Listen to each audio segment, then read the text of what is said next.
Hey Aaron, I think that I'm gonna guess Warren Legal Queries is the one that you are having difficulties with. When you open Warren Legal, you're gonna see that you have 5 tables. The first thing that you want to do is you want to open up each table so that you can see what kind of information is in that table. So attorneys is just about the attorneys. Billing is about the billing information for a particular client.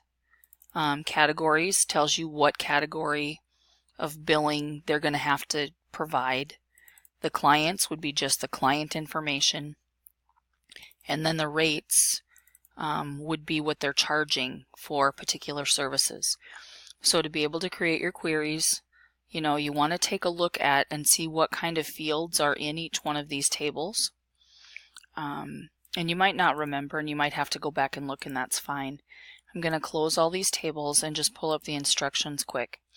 So it says on the first one, you can see all of my wonderful spelling errors here. We'll just ignore those so that we get rid of all of our red lines. There we go. Okay, so in this first one, it says you need a list of all billing information. So to me, when I hear billing information, I'm going to want to go to the billing table to start with. And so they have to have a category ID of SE. That's the criteria. So I have to show, that means I have to put in the design grid, the billing ID, the client ID, and the category ID. And then I'm going to save it as SE billing. So if I pull this database up, I'm going to go to Create and Query Design. And I'm going to add the billing table to that. And then I am going to go ahead and expand that for you. And so it wants those fields. If you don't remember what fields, pull your instructions back up because you want to put them in there in order. So billing ID, client ID, category ID. So I'll go back and add billing ID, client ID, and category ID.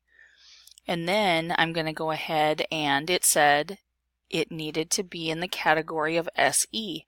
So I'm going to follow the criteria row over, and then where it says category ID, I'm going to type SE. And then I go up here and I run it. And then I get only those records that pertain to SE. So then when I click on the X to close it, yes, I want to save it. And I'm going to call it SE. That SE is fine actually, and click OK. So that's the first one. If we take a look at the next one, your criteria is right here where it says between 6/8/2015 and 6/15/2015. So again, you're in the billing table. You're going to add those 3 fields, and then you're going to go ahead and you're going to type this criteria in under date between 6/8/2015 and 6/15/2015. On number 3, you want everybody who does not live in Kent. So remember from that criteria sheet, if they don't live in Kent, our criteria will be not Kent. This one, we go to the clients table. So we need first name, last name, city. And we're going to call it not Kent.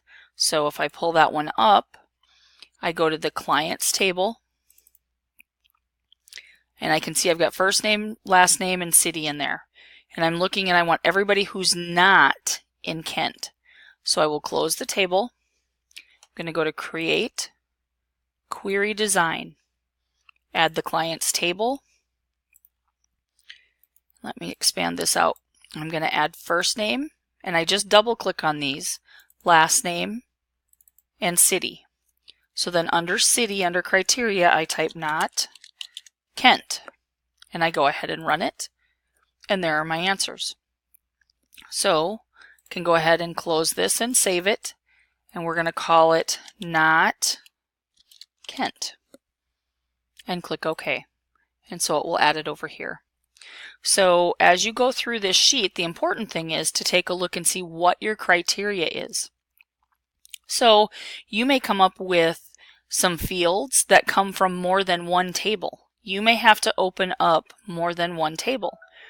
This one wants a list of the fields of billing ID, client ID, so I know I've got the billing table so far, date, rate ID, and rate, for all of the items that have a rate ID that is greater than 2. So, knowing that I have to have billing ID and client ID, date, rate ID, and rate. If I go back to this table, go to Create, Query Design, I know I'm going to have to add the billing table. So I can take a look at this and I can see that I don't have all of my fields. I have billing ID and client ID and date and rate ID. So I have billing ID, client ID, date, and rate ID. But it's asking me also for rate. And that's not in the billing table. So which one of these tables is it in? Probably the rates table. And it is. So I close that rates table and I'm just going to simply go to my design tab and go to show table and add the rates table to that and then double click on rate. And so it automatically joins them because there's a relationship there. And I want everybody with a rate ID greater than 2. So under rate ID, I just choose greater than 2. Oops, I'm sorry. I did less than 2. Greater than 2. And I run that. And there's everybody that's greater than 2. So I'm going to close this and save it. It's going to say rate ID greater than 2. And there's my query. So that's a little bit of an overview. That should definitely get you through the first 4. The rest of these are going to be the same. I would say 5 and 6, 4, 5, and 6, you're probably pulling from at least 2, if not 3 or more tables. 1, 2, and 3 are just basic, simple queries. So take a look at this video, see if it helps you. If you have any questions, you can send me an email. I'm out on medical leave tomorrow. I'm not sure what time I'll be back home from the hospital, but I should definitely be able to, jump online and see if you have any questions or anything over the weekend. So if you have any questions, let me know, Erin. Thanks. Have a good day.